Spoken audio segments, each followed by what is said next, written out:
Hi, I'm Mike Bush. I'm Paul New. And I'm Colleen Sterling. Welcome to Ask the A&Ps from AOPA.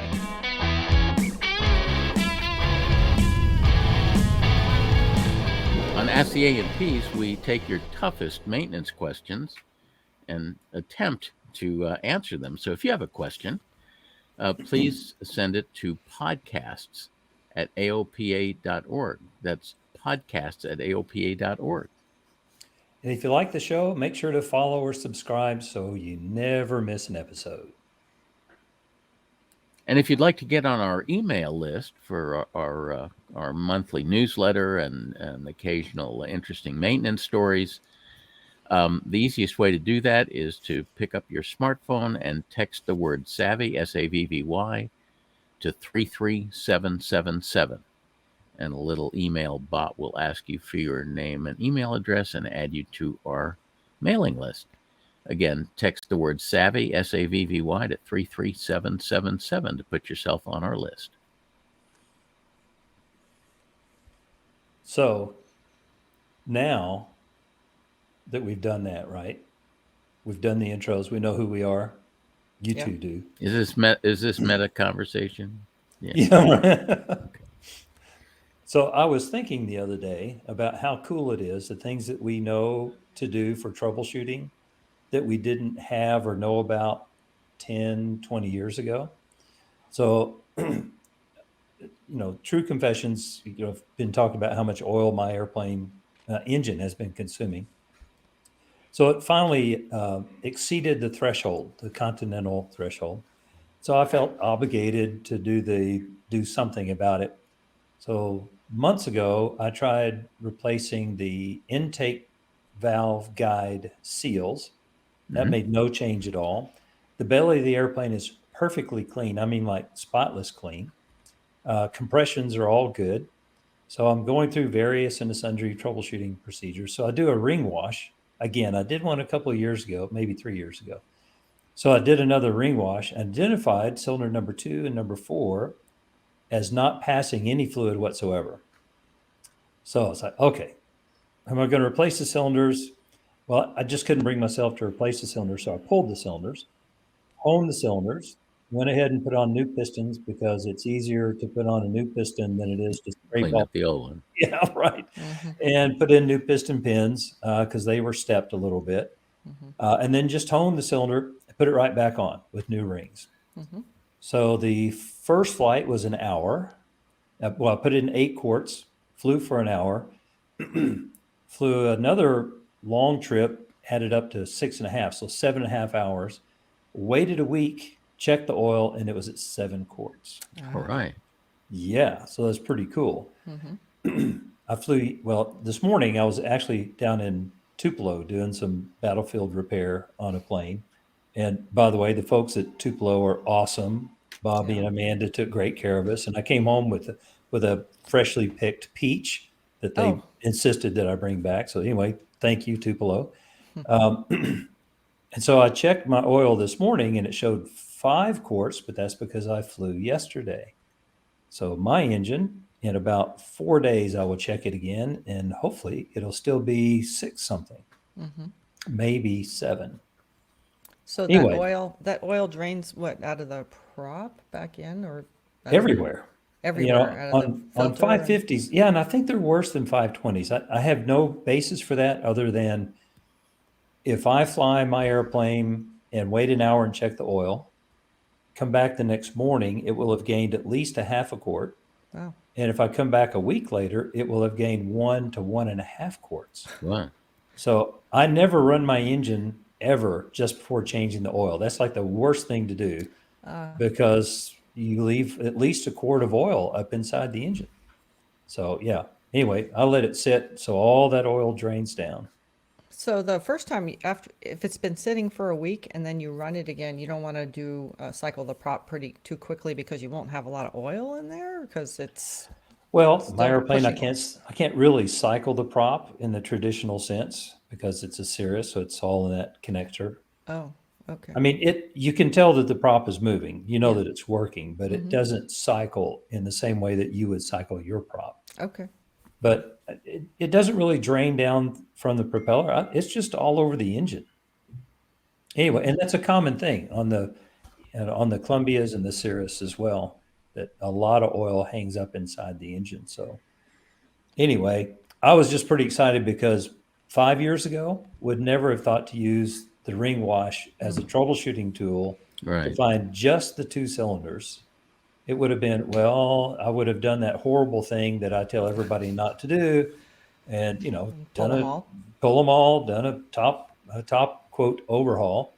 So it's so nice to have a tool to be targeted. You couldn't see maybe which cylinder it was from some scuffing from the rings on the cylinder No, the walls, cylinder or- wall will look fine. It still have 2,300 hours, still has cross hatching. It's not great cross hatching, but it's still there. But when the rings stick, or is that sticking when it won't pass fluid? They're too tight, or they're Well, gunked yes. up Mm, in it's the just So line. everything's plugged up with Yeah. sludge. They don't Yeah. start scraping the side of the cylinder eventually. So where it sticks. So, Yeah. the oil ring, mine happened to just kind of be centered. So the piston didn't slide off to one side or the other. So I didn't see any scraping on the cylinder walls. It all looked very normal all the way around. And when I took the piston out, sure enough, now on the bottom side of the piston, you can still see the holes. I've seen them before where, because of the oil spray for cooling on the bottom of the piston, it'll actually coat over on the bottom. So you And- lose cooling. Yeah. Yeah, you lose cooling, but mostly you still plug up the 4 holes where the Yeah. oil returns. Mm-hmm. But on mine this time, it was in the groove. Paul, did your Cirrus burn a lot of oil from the time that you first bought it? Well, it was running probably a quart in 4 or 5 hours, which to me is completely acceptable. And so I didn't take any action at all. And did the previous owner run it on like 15W50 or something? I don't know. Well, I could go look through the records, but I haven't paid any attention to it. So I'm running a combination, depending on how I feel, with either W100 or Phillips 20W50. Yeah, because the IO550N is particularly vulnerable to this problem because it's a large displacement engine with a pathetically small oil sump. Right. So, Yeah. I think there might be a good argument on that engine, both for shortening the oil change interval a little bit from the 50 hours that you're usually used to, and also maybe doing the ring wash, prophylactically every, let's say 500 hours or something like that, to try to prevent it from building up to the point where you can't clear it. So I have to confess again. I don't know what it is about you people that makes me confess things. People. You people. So it's possible that maybe it might have happened once or twice that my engine went something past 50 hours between oil changes. You're flying too much. And maybe it went 100 hours once. Oh my gosh. Really? So, but I always do the oil analysis, and the And it oil was showed in it. perfectly good shape. No, Oh, it was okay. great. Still had viscosity, had everything. So that is not a recommendation. It's a confession. Let's be clear Wow. about that. Wow. That's a lot of would not- flying. Yeah. So you're but going past the 6 months too, I guess? You're not flying 100 hours in 6 do I months, have are to you? confess everything? Was Yes, that not enough? this is church, darn it. Step up and kneel down. Wow. Yes. No, that's a lot of It was flying. more than 6 months. I would assume so. Yeah. Okay. Well, okay. So, but it didn't seem to hurt anything, and it survived. But so this is before the cylinder change. Yeah. So keep in mind, at the rate of a quart every hour and a half, every 8 hours or so, it got fresh oil. So it was a continuous oil. Were you adding change. cam guard too? Yes, on Uh-huh. occasion. Okay. Well, we're really getting to the bottom of this now. Okay. This is getting uncomfortable. I've confessed enough. It's somebody else's turn. He's starting to squirm. We better stop. At least I haven't done anything illegal, maybe immoral or impractical I or don't know, the FAA is ill-advised. listening. Yeah. But anyway, yeah. So I did. I was getting continuous oil change. I wonder how that works out. It's like a progressive Progressive oil oil change. That's Yeah. right. There you go. So our first question is from Tony, who wants his new engines to behave. Go ahead, Tony. Hey guys, thanks for taking my questions. I own a turbo twin Comanche, so that's Lycoming IO320s with the Ray J turbo. Both engines are about 300 since major by a major shop. I purchased the plane about 2 years ago with the overhaul recently done, about 30 hours since major. So I've had it for about 300 hours, a couple years. I'm having engine issues and they happen to both engines at the same time. So I'm suspecting something wasn't set up correctly after the overhaul and nobody seems to be able to figure it out. So the first issue, on takeoff at sea level, I only seem to get about 14 gallons per hour for the fuel flow on both engines. Per Mike's math and all the studying I've done, he says 160 horse engine needs about 16 gallons on takeoff, which is coincidentally redline. So CHTs climb rapidly and it takes a pretty significant power reduction to keep them from climbing through 430. Just as a note, I do have aftermarket nose bowls, a little bit of knots, but a little bit of reduced airflow. The second issue, and I think again, these might be related, is when the engines are hot on the ground, so after landing usually, especially with a high outside temperature or a higher density altitude. I am in Colorado.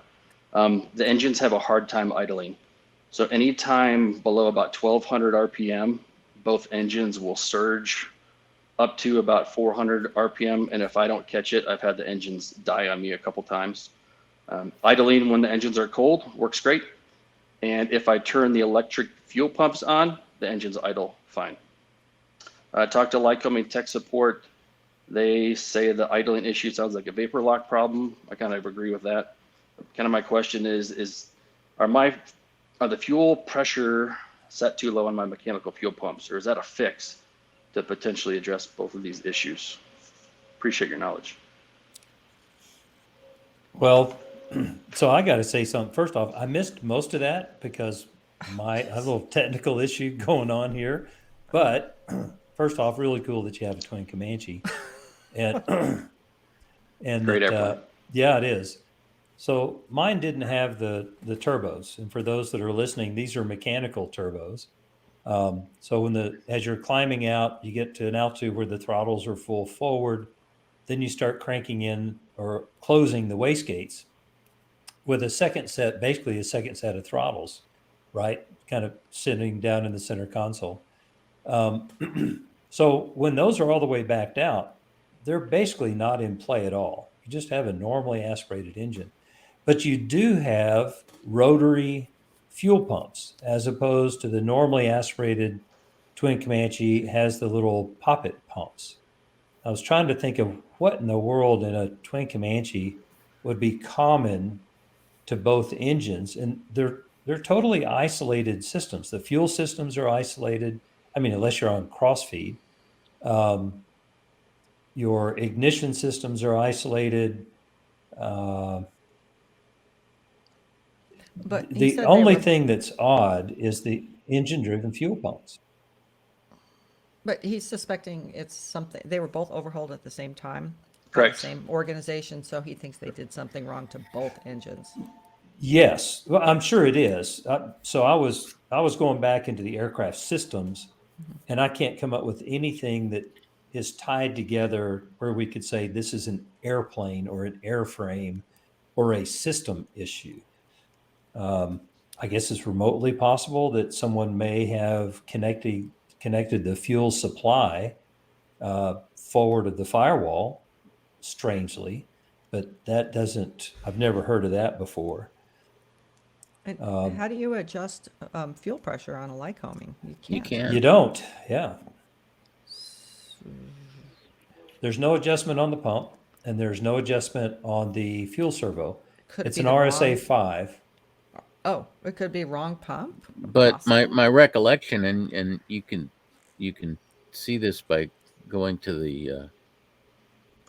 the type certificate data sheet, but my recollection is that those fuel servos don't care a whole lot about fuel pressure. They have a very wide acceptable They band do. of fuel pressure. So when he turns on unlike a Continental, when he turns on the fuel pump, normally that would have zero effect on how the engine ran because the fuel servo absorbs that. It acts as a regulator. So turning on the fuel pump, turning on the electric fuel pump, if that makes a change, you either have a fuel servo issue or an electric, or not electric, but an engine driven pump issue such that it's inhibiting fuel flow to the servo. I think I said that right. The idling issue certainly could be a vapor lock issue, particularly if it goes away when you turn on the boost pump. Andy, do you use the boost pump for takeoff and climb, or is it off for takeoff and climb? I use the electric boost pumps are on for takeoff and climb. That's Tony. Okay, and you're still getting insufficient Correct. insufficient fuel flow.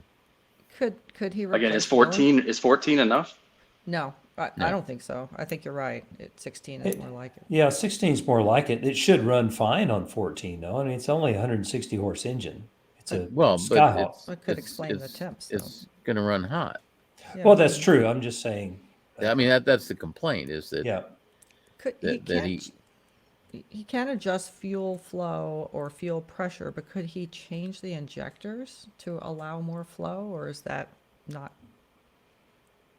I mean, Yeah, I mean, it just has one part number injector. There's not like a selection of injectors. well, what do you mean? He could go There's with GAMI. gamies. Yeah, you could Yeah, you get could do gamies gamies, but that you can widen the orifice, right? yeah, Yeah. I don't think it works that way with doesn't. with the RSA system. and even still, that's masking the problem. They should run with what they have. Yeah, I mean, to me, the unfortunate part about the RSA system is that it doesn't have any adjustments other than idle mixture. Yeah. If it was a Continental system, you can turn up the fuel flow, but with the RSA system, all you can do is send the servo in to be put on the bench and flow test it. Yeah. I think the servos are in question and the engine-driven fuel pump is in question because the electric pump may be forcing fuel through the engine-driven pump. Maybe the because they're rotary pumps. If there's something not right in there, then it's not allowing proper flow. That's just the first thing that comes to mind. Tony, do you have a fuel pressure gauge on the panel? I have a fuel flow gauge, mechanical, as well as the JPI 830. Oh, so you do have a fuel pressure gauge. But fuel flow. Yeah, but In it's a terms of pressure gallons, gauge. it is. It's Yes. actually a pressure gauge. Yeah. How do they compare? They're about spot on. Oh. I was all excited. Would we Okay, see but anything? that's not the kind of fuel pressure gauge I was thinking about. I mean, a lot of Lycoming installations will have a fuel pressure gauge that shows what the fuel pressure coming into the servo is. So that it basically is measuring the fuel pressure that's coming out of the engine-driven pump. But you don't have that instrumented. So, Would there be any evidence in the idle mixture rise at fuel cutoff that would indicate that he's excessively lean? Or is that? Tried that, so we enrich in the idle adjustment. Oh, I thought that might help, but it didn't. So without the electric pump on, do you get an idle rise? I do. How 50, 25 RPM? It's something about like 50 to 75. I think I might lean it out a couple that? Yeah. here next time I got the cowls off. But Yeah. yeah, but that adjustment, Yeah. that idle mixture adjustment on the Is that RSA idle? servo doesn't affect the full Right. power fuel flow. right. So we're leaning towards some pretty invasive stuff is what I'm hearing, pulling the Yeah. servo or the fuel pump. And they were both overhauled. The servos were both overhauled when they did the engines as well. Yeah, I think it's unlikely that the problem is the engine-driven fuel pump, because, as I said, I think the RSA servos tend to be fairly insensitive to inlet fuel pressure. The spec allows a very wide range of inlet fuel pressures to be acceptable. It's more likely that the servos were set up wrong. Well, one thing you could do is pull one and send it out Yeah. and see if it makes a difference before you do both. And send it to a different shop. Okay. Well, and here's why I say that. If something's going on at the shop, a new tech or something wrong with their equipment, and maybe it's not wrong, maybe there's some sort of procedural something that's different. If we're not talking about a warranty concern, if you send it to a different shop and you can tell them it has a short amount of time and describe the issue and just have them test it first. Sometimes that makes all the difference. We've had many times where we have sent components back to the same shop, and you go round and around, you keep getting the same component back. The problem doesn't go away. You know the problem is in that component. So you replace it with a different component, and now you absolutely know it's in that component. And so overhauling it doesn't fix it. Something is getting missed, and the overhaul can't explain what it is, so just put a different box on it. And that happens with fuel system components and magnetos. At least that's been my experience. Paul, those RSA servos, they come with like a whole bunch of different dash numbers depending on. Yep. So I'm wondering whether there's some chance that the overhaul shop put on the wrong dash number servos. Well, no, it could be. But usually the dash number, if it's an RSA 5A, for instance, and the airplane was originally delivered with one with no dashes back in 1960 something. What year is this? 66. 66. Oh, yeah, early one. And then in 1976, they send it off for overhaul again. It becomes a dash 5 because that's the iteration. And a dash 12 is still the same basic unit. Oh, okay. But it has new components. So normally that's how it works. Now I could be wrong. Maybe from dash 8 to dash 10, it's actually a different unit. But generally speaking, the dash number is just the latest iteration of that same basic number, and you can put it on. But that's certainly worth checking. Yep. Who knows? There may be some bulletin that came out on the dash 12, and now they have a dash 13, and you're good to go. I'm sure the overhaul shop will tell them that. Yeah. They'll want all the service bulletins. So if you send it in for IRAN, they'll recommend all the service bulletins be complied with. And May get or them may not done. be good. Yeah, that's true. But at this point, any Yeah. change is probably a good change. Right. Okay, I'll try one, and we'll see what the back. bench test says. Let It us would be know. nice if this stuff was covered under the engine builder's warranty. Or Yeah. Yeah. is it too late for that? I'll go back and check the specifics. He said 2 years and 300 hours. Probably not. Yeah, if it's 2 years, it's probably outside of warranty. Yeah. But it's just a phone call. Give it a try. Yeah. Can't hurt. Okay. Sorry. Appreciate you guys taking my questions. No, it's been a puzzler for everyone I've talked to, and I Yeah. appreciate your time. We'll go at least give this a try. Well, Yeah. Something else off the troubleshooting list. I'm glad to hear from a twin Comanche. My first twin Comanche experience was in 1973. Dad bought a 1968 turbo twin Comanche. It was a cabin and 2 engines, and everything else we replaced pretty much. Were the fuel servos good? Now that you mention it, I don't remember any problem with the fuel servo. I just remember thinking it was so cool because I got to turn in the turbos when we climbed out. Oh. That was you pretty call cool. you call these Twinkies? Is that what they're called? No, No, I Oh. call them Twinkies. Oh, Mike calls them Paul Twinkies. reacts very strongly. Sorry, didn't mean to, He likes to scratch call that. them Twindians. Twindians. Oh, Twindians. Not Family a travel Twinkie. rocket ships. Yeah. There you go. Just not Twinkie. Please, not Sorry, Twinkie. sorry. I just It's need just to kind of remember that. hurtful. I like Twinkies. Okay. Yeah. All right. Well, thanks, Tony. It's a Good very question. cool airplane, but It is. I think RSA servos should have an adjustment on them. Yeah. Yeah. Well, you can slip in there if you know what you're doing and you don't tell anybody, and you can make an adjustment to the plates. But That is you don't do illegal. that. Yeah, don't do that. Paul didn't Don't say do- that. I did. I've never done it, honestly. It's certified I promise. airplane shop. I thought It is. those things are put together with big crimped lead seals. lead with, seals, they are. With Yeah. Yeah. For a reason.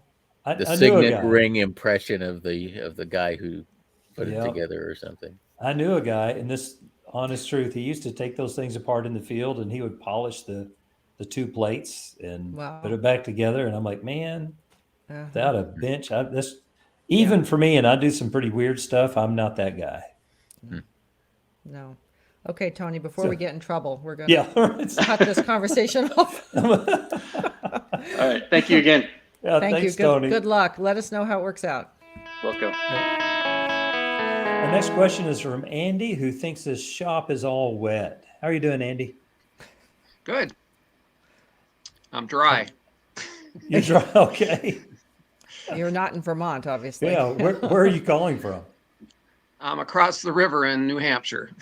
Oh, no kidding. Oh gosh. That's Okay. equally wet. Yeah. Yeah. We got wet. Yeah. So what's up? anyways, my question- Anywhere near Dartmouth? Or? Yeah. Are you near Dartmouth? Yes, I'm about 20 miles from there. Oh, Awesome. very good. Mike and I are both alums Yeah. from Dartmouth. Oh, okay. Go green. Go green. Okay. Well, we love your question. Why don't you give us a condensed version, and we'll tackle it. Sure. I took my airplane into the shop. They did an annual on it, and it was never washed. And I asked, I said, aren't you supposed to wash the airplane, as part of performing an annual? And they're like, oh, nobody does that anymore. We just look at the skin and, if there's a big gobber of grease, we'll wipe it off or something like that. But, it just, it made me wonder, okay, well, what else in Appendix D of the FAR 43 are people deciding not to do anymore? And I guess I was just curious, is the FAA okay with that, or are they just so understaffed now that they're just not even thinking about it? Well, first off, it's so impressive that you know about 43 Appendix D. Yep. That's pretty awesome. And you cited it. Yeah. And you It's an cited it. antique airplane, so that's all we have to go with. Yeah. Right. Yeah, it's actually the first line in the minimum scope and detail of an annual is you wash the airplane, which I will admit, as a shop, we usually wash the airplane last. We will clean areas for the purpose of inspecting. If something's covered up, if the belly is covered in grease or engine oil, we can't see it, then we definitely will degrease it. Another thing that's not included, just for grins and giggles, is inside. When they say wash, it doesn't define wash. So the assumption is we're just washing the outside, soap and water and a brush, no big deal. Break off the transponder antenna with the brush, all that stuff that usually happens. But inside the belly, you have all this oil and grease that's like 1/4 of an inch thick. Mm-hmm. That is not part of washing, but does have to be cleaned. And so, and that can take like 4 hours. So that's an additional thing to the scope and detail of an annual. Don't expect a shop to spend 4 hours degreasing the inside of the belly of the airplane for free. That's a good job for an owner. Yeah, which you get one of these long screwdrivers and a bunch of rags, and you get the screwdriver in among the hoses and just lop up all that grease and clean up all the dirt that falls through the cracks and the Yep. cookie crumbs and everything that gets in. The Fritos. Yeah, I've never seen a shop do that. Yeah. I spent a lot of time doing that at each annual Yep. because it adds up. Yeah, Well, but go ahead, Mike. I was gonna be the spoiler here.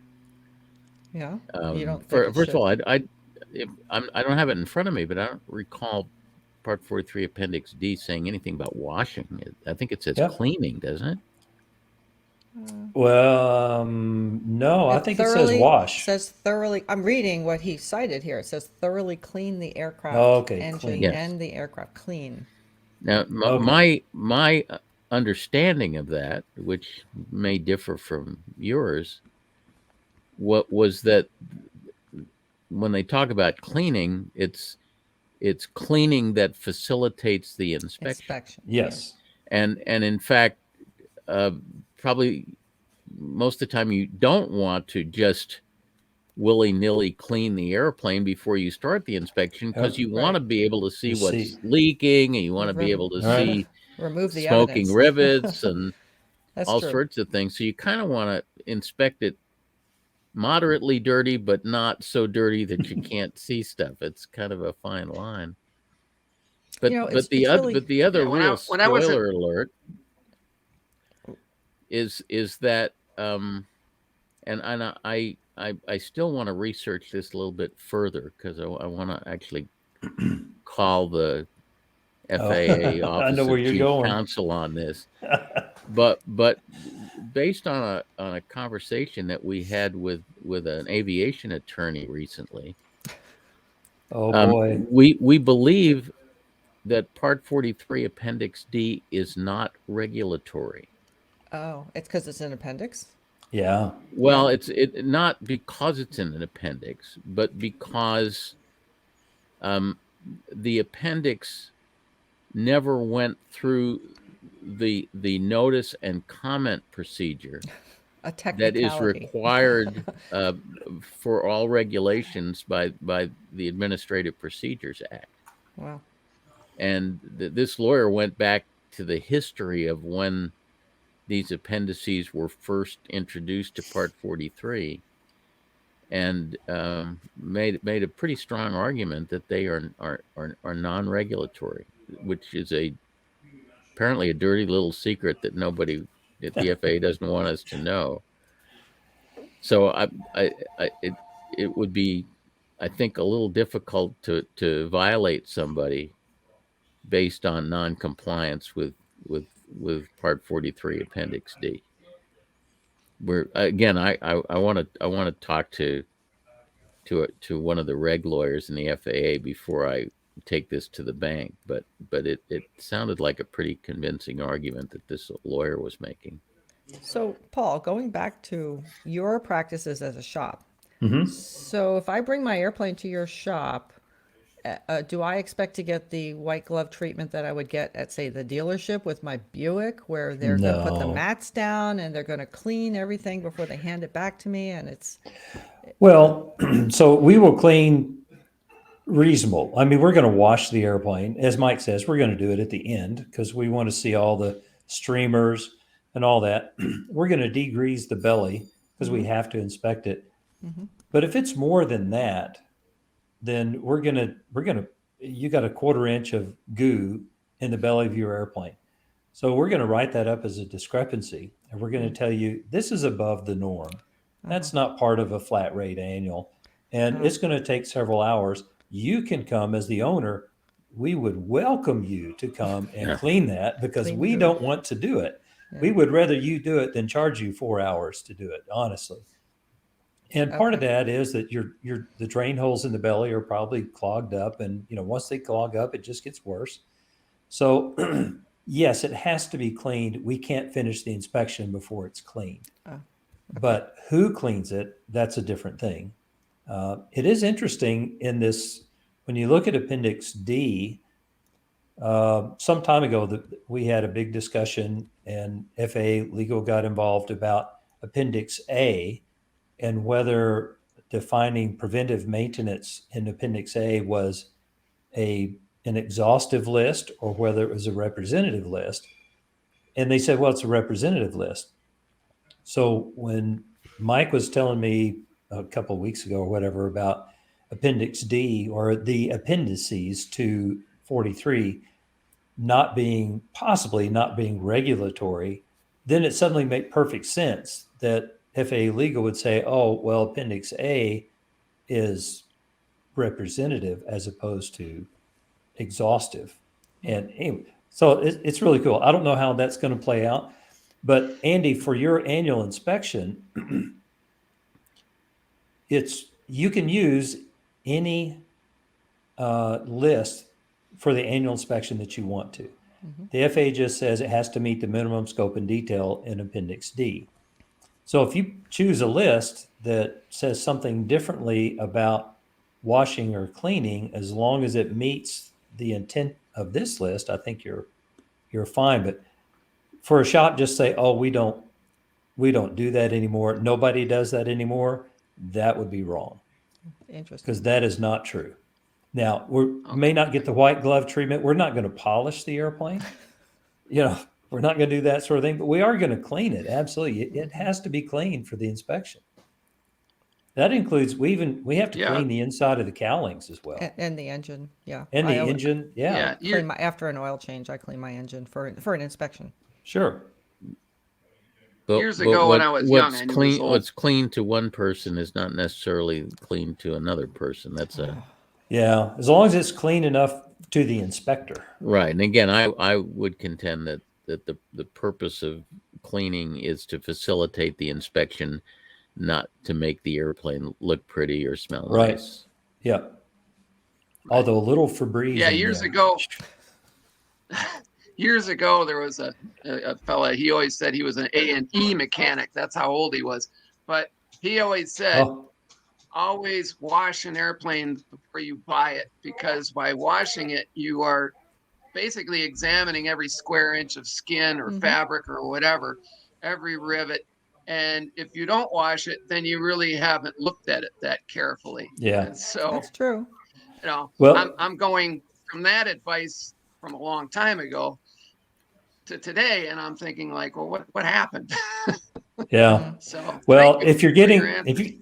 if you're getting a pre-buy done, don't let them wash it. Oh, yeah. You want to see it dirty. You want Absolutely. to see the oil Oh, leaks. right, Yeah. right, yeah. You want to see where those Right. loose rivets have the aluminum oxide streamers going, under the wing spar rivets and that kind of stuff. Yeah, it's always better to have a dirty airplane for a pre-buy. But Andy, along the lines of what you're saying, I try after every flight to take a rag and a bucket of water and clean the bugs off the plane, because it affords you a sure. great opportunity to do a post-flight inspection, and it's amazing the stuff you find. Yeah. So it's a good practice to do. The fresh ones come off easier too. That's true. Yeah. That's true. And I hate flying a dirty airplane. So, well, great question. Thank you. And I didn't know they washed airplanes when they did annual inspections. So I guess I need to step up my act. Step up your My game own there, Colleen. They don't wash them; they clean them. They Clean them. Let's yeah. be careful. And I want to say my airplanes are clean enough to eat off of. Just laying that out there for an Okay. invitation. If anybody wants to have lunch on my upper wing, they can feel free.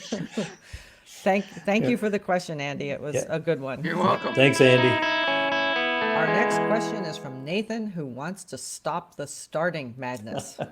Go ahead, Nathan. I first of all, I appreciate you guys having me on. It's a thrill to talk to all three of you. And if you've noticed a bump in your subscribers, it's because I'm telling everybody about your show. Oh, that's great. Thank you. Thank you. But I love it. So I have found that I'm a flight instructor in the Atlanta area, and I do a lot of checkouts in our flying club. And it seems like everybody has a different way to start, just a plain vanilla 0360 or 0320. And I just want to kind of get to I want to hear what Mike, Colleen, and Paul say. This is how you start it. I see things like, pumping the throttle 20 times and, while we're starting, or before, or priming while we're starting. I don't know. So I would love to hear what you guys think about how can I help spread the message on just how to start a plain vanilla. Well, what's your favorite carbureted way? jet. I mean, what works for you?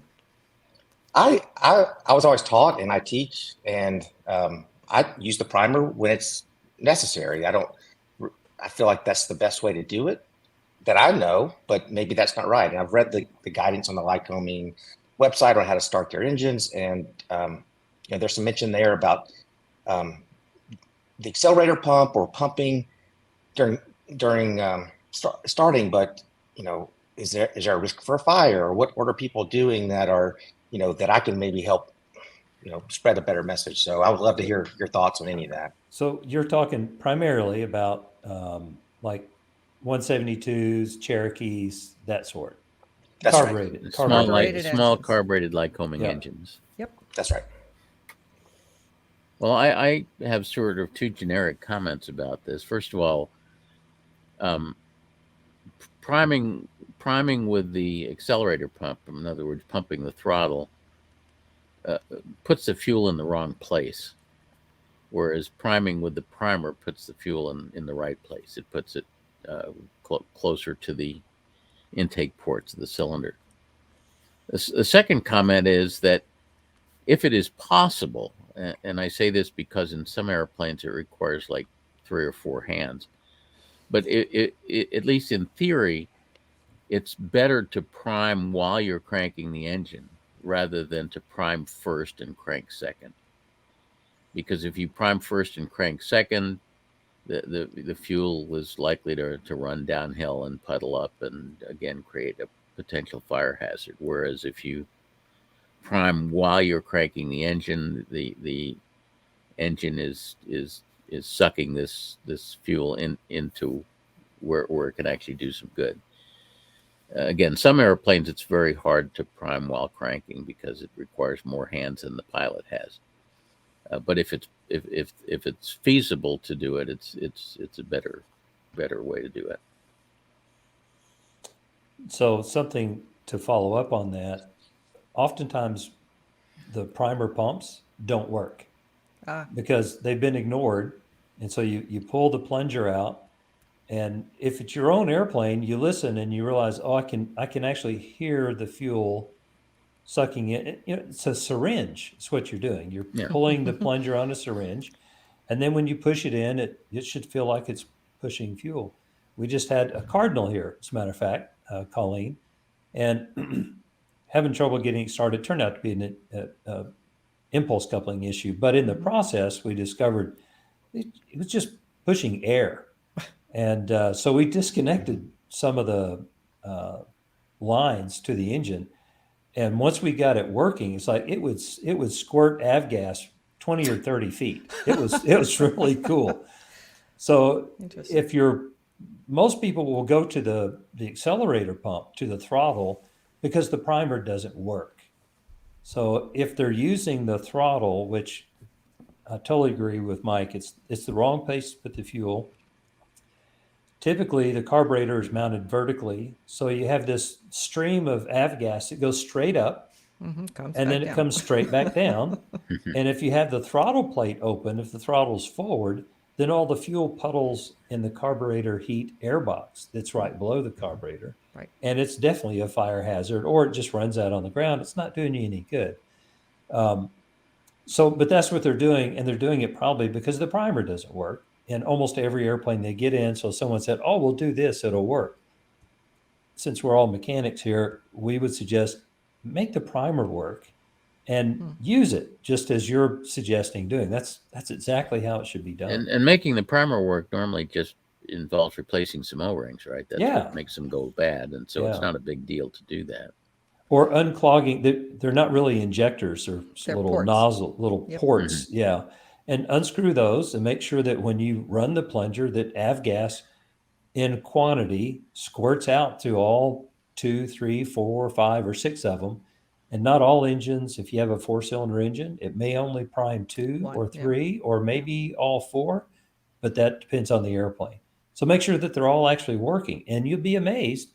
It'll probably start just like the POH says it's supposed to. Yeah, I've always flown a fuel-injected engine, so I haven't had to mess with primers, but I read the Sacramento Sky Ranch advice on troubleshooting starting an engine, and he mentioned those ports, the primer ports. He said they often get clogged. He said they're right next to the intake valve, and they can get coked up, so people don't clean those primer ports. He also said that if you doesn't the active priming clean them? Apparently, if you don't use it enough, it can get clogged up.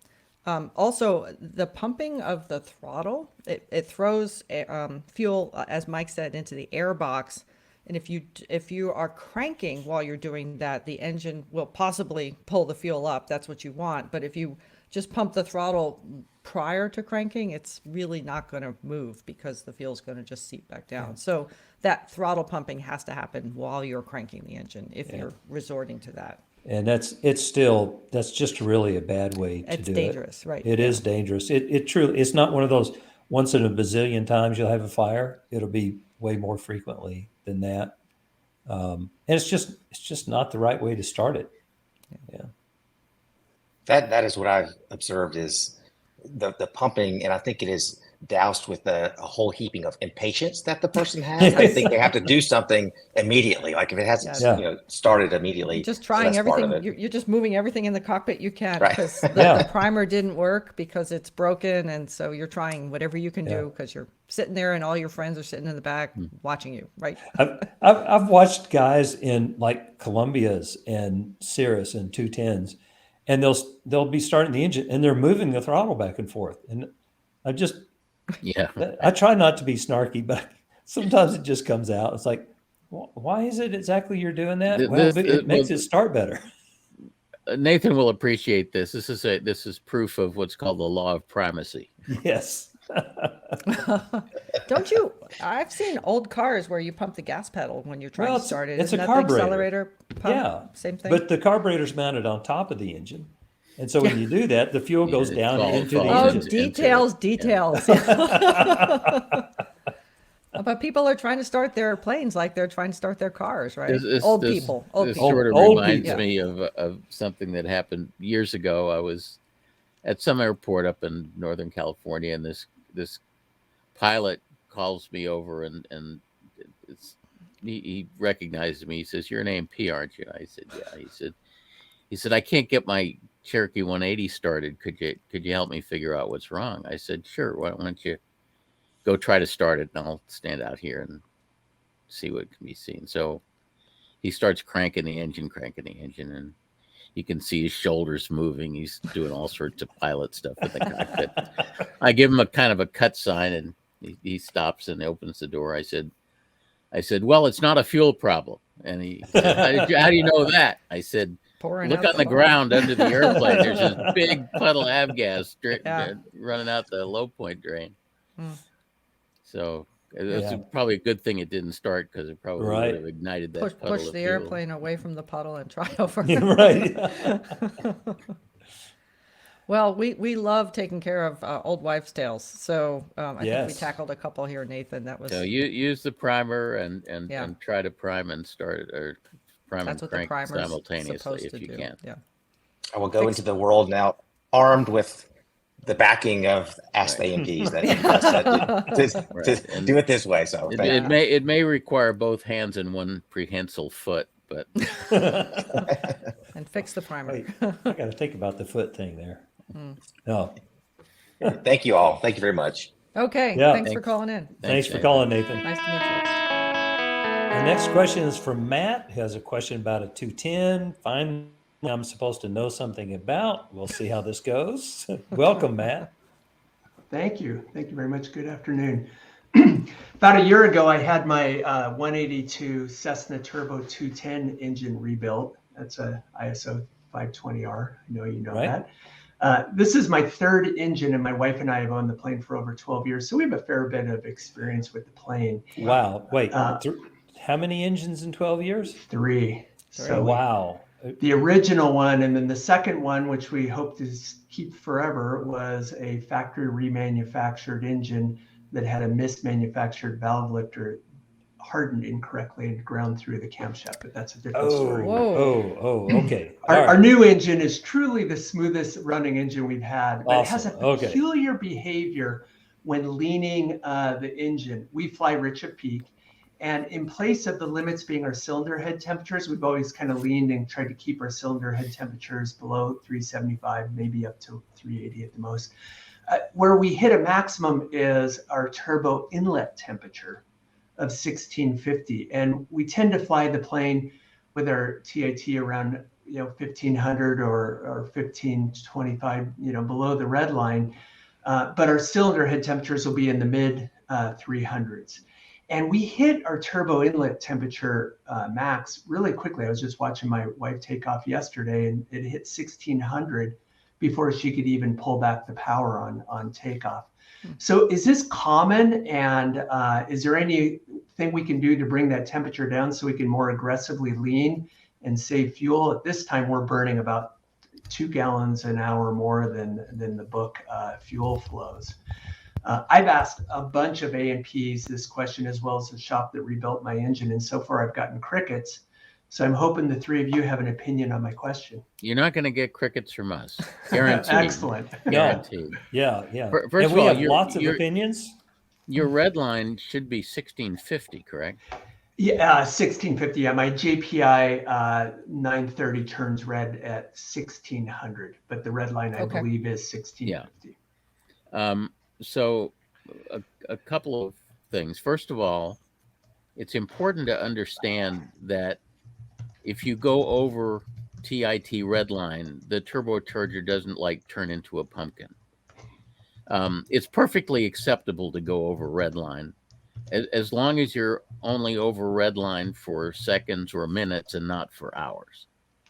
The purpose of the red line is to protect the turbine wheel from getting so hot that the blades start to creep due to centrifugal force. But brief periods of time over red line are perfectly okay. And in fact, if you're operating the engine lean of peak, you're almost always going to go over red line during the transition from richer peak to lean of peak. Mm-hmm. So I hear a lot of people say, well, I can't run lean of peak because I hit red line. Well, that's not a problem. You just keep leaning, and the TIT will go up and up and up, and eventually it'll start coming down and down and down. And as long as where you end up is below red line, you're fine. A second thing is that if your TITs are higher than what you remember from the other engine, probably a good chance that your mag timing is off. The way mag timing works is if the timing is too advanced, it increases CHT and decreases EGT and TIT, and if it's retarded, it's the other way around. You get low cylinder head temperatures but high exhaust gas and temperatures in TIT. So you're describing a situation where you have high TITs and low cylinder head temperatures, which kind of screams out to me that the mag timing is too retarded. But and the fact that he has a T210, which unless you have one of the 550 conversions, I never hear a customer say, "Oh, my CHTs are low. I have no trouble keeping them below 380." So you got two really good cues here that your mag timing is in question. Actually, I just got it out of annual, and that's the best way for it to be mistimed. Yep. Well, then my mechanic used one of those old flower pot things. Maybe they did mention that the mag timing was a little bit off. They retimed it, and we're still having the same high TITs. But it sounds like I shouldn't sweat this. No, you should probably get the mag timing adjusted. Yeah. Well, he did. I would have. Yeah. So maybe get somebody else to adjust it than the guy who adjusted it before. Someone that has a digital protractor or a digital inclinometer, just not the old flower pot. But you don't know that they did have a flower pot. To me, the most idiot proof. Well, no, that's not true. This is a T210, so it's not a permult, so you can't use the timing marks on the. Ring gear. Belay my comment. Sorry. Yeah, he's got to use, doesn't have to use, but the best method is to use Continental's method, where you use the plug in one of the cylinders, rotate it up till it contacts it, note the angle, circulate it all the way around backwards till it contacts again, calculate halfway through that. I won't try to explain it anyway. And use a digital inclinometer. Use a digital inclinometer. And tell them you want it timed within 0.2 degrees. on each Wow. mag. Yeah. And it's doable.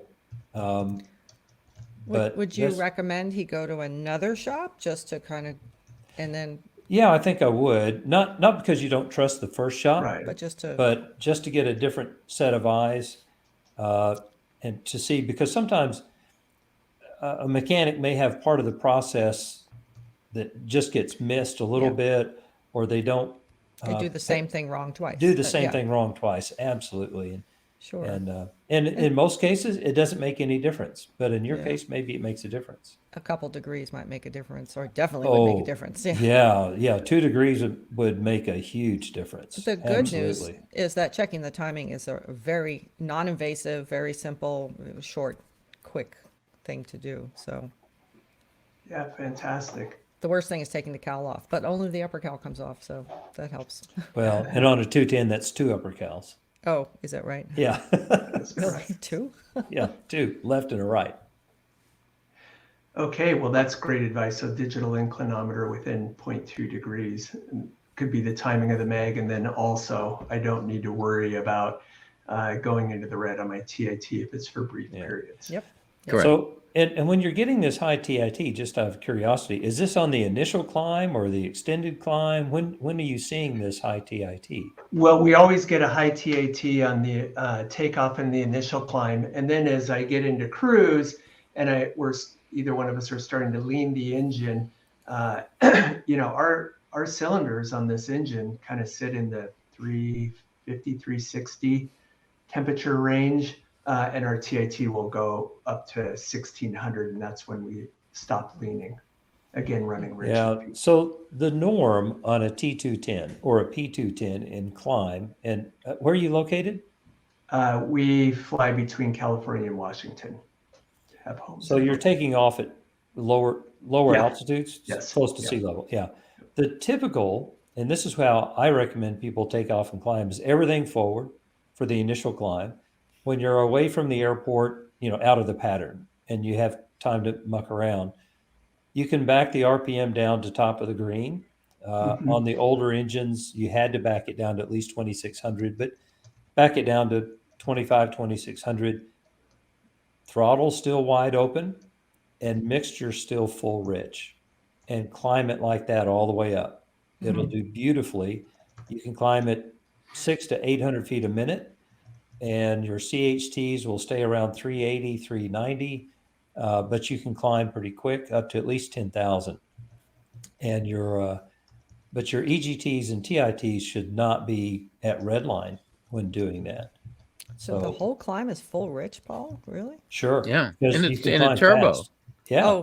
Oh, It's a okay. turbo. This is turbo. Turbo always thinks it's at sea level, regardless of what forgot. altitude it's at. So you don't have to lean in the car. Yeah, so rock on, and Right. it'll do just great. It does really well. No leaning. That's easy. And of course, cow flaps open. And then when you get to cruise, set it up any way you want. But just back the RPM off a little bit. Don't pull the throttle back and climb at 75% and stuff like that, because that will definitely start heating things up. CHTs, not TITs. Yeah. Interesting. Well, we'll try that next time we're out flying. Yeah.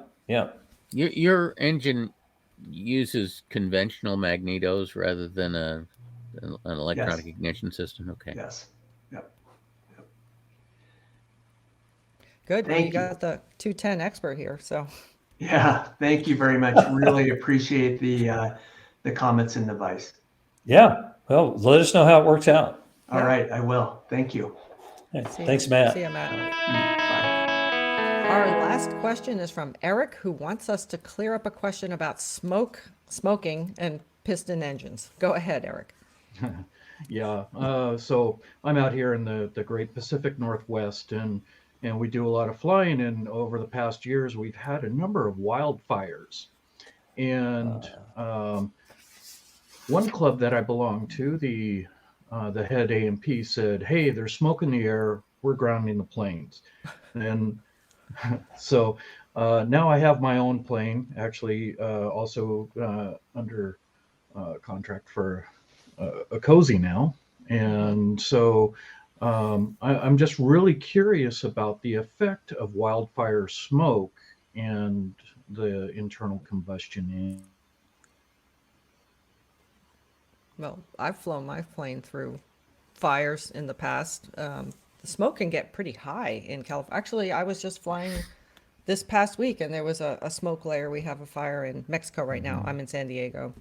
And as I passed through the layer, I was like, oh, I can smell this. This is definitely smoke. You know, I didn't realize it was that thick, but it is. But I have flown through smoke. The three things I notice, I do see it if it's extensive. I see it in my oil analysis. I can see that I've got dirt in my oil. That's basically what smoke is. It's carbon, right? It's burned material. My air filter gets dirty. It looks brownish orange. So it's stopping some of that stuff, but not all of it. And the third thing is I see it all over the leading edges of my plane. It's kind of an oily, brownish looking, and so it kind of makes your whole airplane dirty. So if you want that in your engine, go fly in some smoke. Sometimes you just can't avoid it. I mean, literally climbing through, you know, to get anywhere in California, sometimes you're just going to be going through some of the stuff. It's hard to get high enough to get over it, depending on what the air is doing. So, Colleen, you confused me with something you said, Yeah. which is that you could see it in your oil analysis. What is it that you're seeing in your I oil analysis? think it's heightened silicone. It's just dirt. Well, but I don't think smoke has silicon in it. Dirt I mean, does, Well- but Well, smoke I don't think has. Wouldn't it Smoke depend is on what's burning? it's a wood product. But I assume you're talking about wood fires. I think that, well, I Or- assumed that when you have a big fire event, it's swirls. throwing a lot of stuff into the air. It's creating a lot of updraft and swirls, and so And you might dust. have dirt in the air in general. Yeah, that's what I assumed. Interesting. So, I live in part of the world where everything is green. When we have a drought, it's just not as deep a green. You know, that's about as bad as it Light gets. green. So it never, yeah, it's a light green instead of a dark green. So Colleen, when you're flying, as Erik is asking about, does it ever occur to you that maybe I won't fly today, other than it being IFR because of the smoke? You still go? No, but and typically where there's where there's a lot of smoke, there's a TFR. Like a lot of times Oh. the Sierras are burning and the smoke is flowing over into the Owens Valley. And sometimes you're between layers or you have to go punch through a certain area where there's a streamer of smoke. But you can choose to fly on the upwind side of the Sierras and fly, you know, up the California Central Valley, where you're not going to be in the smoke, but it's a longer trip. So sometimes I try to make trade-off choices to stay out of it, but sometimes you just can't avoid it. Do you ever notice any, when you're flying through the smoke, do you notice any performance change? No, Nothing. no, Interesting. it gets stinky in the cockpit. That's also unpleasant. Yeah. Other than needing to change the induction air filter more often, I don't think that flying through smoke is going to do any damage to the engine.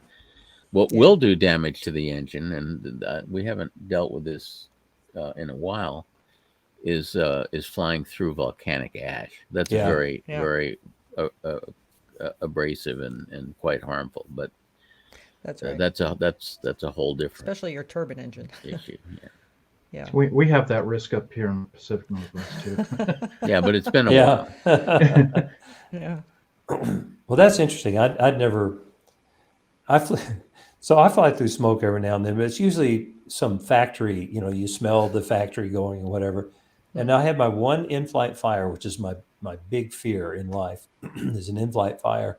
I was flying someone else's Comanche, and I flew through this layer at about 5,000 feet. I was IFR, and I had this smell, and it wasn't really an airplane burn smell, but it was a burn smell. And I'm hearing this kind of crinkly sound, you know, like fire would make, but like fire would make in a fireplace at home. Of course, you know, when your brain says I'm on fire, it doesn't think You're not rationally. supposed to hear that in the cockpit, Paul. No, Crinkly you're not supposed to sounds. hear that. And so then I look at the fuel door on a Comanche's in the belly, and you can look down, you can actually see outside through a backwards facing scoop. Long story. You if you saw one, you'd understand it. It's intended to draw air out of the cabin. And I could see, you know, this Flames? flashing there. I couldn't see flames, but I saw what looked like the reflection of flames. So of course I panic and I call ATC and I tell them I'm making a precautionary return to the airport, and I peel it over. You cannot go fast enough to get on the ground when you're on fire. There's no way. That's true. So I'm about a mile final, and I'm doing in a Comanche 180. I'm descending like a rocket, which is not real fast, maybe 160 knots. And I'm going as fast as I can. I pull the throttle. As I cross the threshold, I pull the mixture. I'm still doing like 120 knots. Gears out the whole bit. I land, who knows what kind of speed I was at. I was able to come to a stop before the end of the threshold of the runway, pop the door open, run out of the airplane. I turn around and look back at it, and it's just sitting there. And everything was fine. And then I'm like, wait a minute. Long story short, there's a rotating beacon on the belly of the airplane right behind this scoop, and it's flashing red on this scoop. Maps are on the hat rack in the back, flopping around because they're crinkling because I have all the stuff. And the smell was just from the factory. I had to go sit in the lobby of the FBO for at least an hour, maybe an hour and a half, to calm down enough to fly home. It was in my head, I was on fire, and I'm sitting in the FBO thinking, I was on fire. I could have died. Yeah. But I wasn't on fire. But yes, I was. I was on fire. Anyway. Better safe than sorry. That's right. That's my only experience flying through real smoke. I was once coming back from Northern California down the Owens Valley, and it was nighttime, and I was crossing the San Gabriels coming into the LA area, and there were fires down at the foot of the hills there, like near Cable Airport. And I remember flying over it and thinking, wow, look at all the flames down there. Look at all the fire trucks down there. And then I hit all the turbulence from the fire. This is at night, you know? And I had my Great Dane in the back of the plane, and she starts getting all agitated. We're getting tossed around, and it smells like smoke. And I'm like, what an idiot. I just flew over this area. Nowadays we have ForeFlight, and you can see TFRs. It possibly was a TFR. I was at night, but I just remember thinking I was all safe up here looking down at the fire. And then I realized, no, the fire goes up, and it's bad and stinky. Wow. The one thing I was going to point out is firefighting aircraft fly through fires all the time. We see those wonderful videos of them, and most of them are turbine or turboprops. But it would be really interesting to see what their preventative maintenance or cleaning or what they do. Yeah, they probably have to have frequent blade washes and stuff. Yeah, I would think so. Yeah. When the wildfires get bad here, the entire Puget Sound is just covered. When there's wildfires up in BC, so the weather patterns bring it down and just blankets the Puget Sound. So the TFRs are still isolated over the actual fires, but we're getting the result of it. Yeah. So sounds to me like the biggest concern is suddenly going IFR. Yeah. Well, I got to thinking, you're not going to sit and breathe it. So if it's not good for you to breathe, how can it be good for the engine to breathe? You have different criteria. Yeah. And the engine's burning stuff anyway, so it's just more burn, stuff in the engine. I think if you feel safe enough flying in it and breathing what you're flying in, the engine sounds like it's going to be perfectly okay. Yeah, the engine doesn't have alveoli that get plugged up with that stuff.